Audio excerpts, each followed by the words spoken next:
अस्सलाम वालेकुम मेरे प्यारे भैन भराओ। हाँ जी सुनाओ जी की हाल चाल है ਤੁਹਾਡਾ सब ठीक ठाक है। ए देखो जी गाँव की जिंदगी ए देखो बहुत खूबसूरत भी हैगी आ ते गाँव के रहने वाले वास्ते मुश्किल भी बहुत हैगी आ। गाँव च जिंदगी गुजारना आसान काम नहीं है। अल्लाह का शुक्र है असं गाँव के जिंदगी गुजार रहे हैं बहुत खुश हो के ते खुश तरीके दे नाल। ए देखो जी असीं हुण बनानी है दोपहर की रोटी ते ए मैं जाके ना कॉलेज दे विच ओहदी पत्ते इकट्ठे करके बोरियां दे विच पा के ना अपने घर वाले दे नाल ना मोटरसाइकिल ते लैके आंदी हुंदी। फिर इन्हां नूं धुप्प ते खिलार के सुका लईदा वा ते फिर अंदर रख लईदे हैगे आ। ते ए मैं तुहानूं बूटी भी दिखांदी हां। ज़्यादा मेरे को काम नहीं कर हुंदा, मैं शुगर की मरीज़ हैगी है ना। हुण दोपहर का टाइम मैनू भुख लगी हुई है तो जान मेरी कंबन डई है। यह बूटी हैगी है, यह देख सकते हैं मेरे भैन भरा बाहर ना साढ़े खेत खलियान हैगे ते ओह प्लाट होंदे खाली ओह दूर थोड़ा जिहा हैगा वा ते उथों दी असीं फिर बूटी ना पुट के ले आई दी हैगी आ। फिर धुप्प ते सुका के ते फिर असीं इत्ते रोटी पकाई दी है। क्यों साडे ना गैस नहीं हैगा। वैसे साडे इलाके दे विच गैस हैगा वा ते पर साडे घर नहीं हैगा गैस। ते इत्थे फिर लोग भी इस तरह दे गैस दिंदे भी नहीं हैगे, देन भी किस तरह शिकायत लोग कर दिंदे हैगे ते फिर उन्हां दा मीटर लथ जांदा हैगा। ते फिर शुक्र अल्लाह दा असीं जिंदगी गुजार रहे हैगे आ जिस तरह भी है वा। थोड़ा मेरा मियाँ गुस्से हुंदा वा, मेरा उस साइड ते मकान सीगा ते उत्थे साडे अल्लाह दा शुक्र गैस सीगा, मीटर अपना लग्या सी।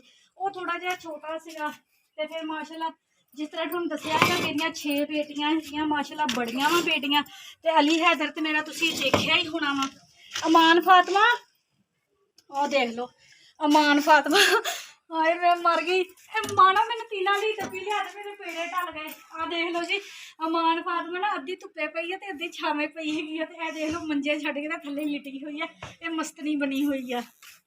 मानो आ डब्बी नहीं सही हैगी पुत्त, आ देख फट गई हैगी है ते डब्बी ओ थल्ले नूर फातिमा दसदी हैगी जिहड़ी सही डब्बी होगी ना वो लैके आई। ये तो दूसरे दिन ही खराब हो जाती हैगी है। ते असीं हुण बनाउण लगे हैगे दोपहर की रोटी। ते मैं कल टिक्कियां बना के रख लईआं सीगियां ते मैं कहा चलो दोपहर नूं ना बच्चिआं नूं ना टिक्कियां तल देवांगी। इत्थे किते ए देखो जी असीं बोरे कट के रखे दे हुंदे आ। थोड़ा जिहा ना फिर बोरा विच लगा लईदा हैगा वा ते फिर अग जल पैंदी। देखो जी हुण अग जलदी कि नहीं जलदी। साडियां डब्बियां भी खैर ना अल्लाह ही अल्लाह आ लो जी वड़ गई है विच, नहीं जल्दी। ए कश्यप हमसाया को डब्बी फड़ गई है।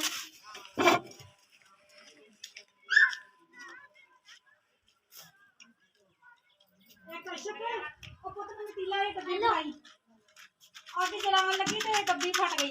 डब्बियां पता नहीं खसमां नूं खाणियां किस तरह दियां वा।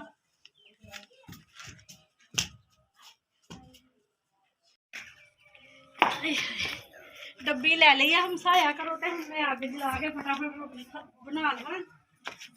मियाँ जी मेरे गए हुए आ बाजार, उन्होंने आने तो पहला पहला रोटी बना लवां। उन्होंने भी फिर टाइम नाल ही भुख लग जाती है। वैसे नाश्ता उन्होंने हुणे ही कीता हैगा ते मैनू भुख लग जाती हैगी आ। ठीक घड़ी दे 12 वजदे आ ना ते भुख लग जाती। मैनू टाइम देखने की जरूरत नहीं पैंदी हैगी। जो मैनू भुख लग जाती है ना तो मैं कहती हुंदी 12 वज गए ते वाकई जो मैं टाइम पीस जां मोबाइल ते देखदी है तो 12 वजे वे हुंदे आ। मैं शुगर की मरीज हैगी ना, इस वजह ना फिर भुख लग जाती है मैनू जल्दी। सुबह मेडिसिन खाधी हुंदी है ना, इस वजह ना फिर बीपी भी हाई हुंदा हैगा वा। दवाइयां खादियां हुंदियां ते फिर जल्दी भुख लग जाती हैगी। ते हुण साडी अग जलदी पई ही, अग जलदी है तो फिर मैं ना रोटियां पकांदी। अमान फातिमा पुत्त मैनू छाबा पौना ते लिया दे। अमान फिर धुप्पे पै गई है। ए अमान भैन छाबा पौना पुत्त लिया दे थल्लों दी, जा मेरी धी दौड़ के जा।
ਹਾਂਜੀ ਇਹ ਸਾਡੀਆਂ ਟਿੱਕੀਆਂ ਬਣ ਗਈਆਂ ਹੈਗੀਆਂ ਵਾ।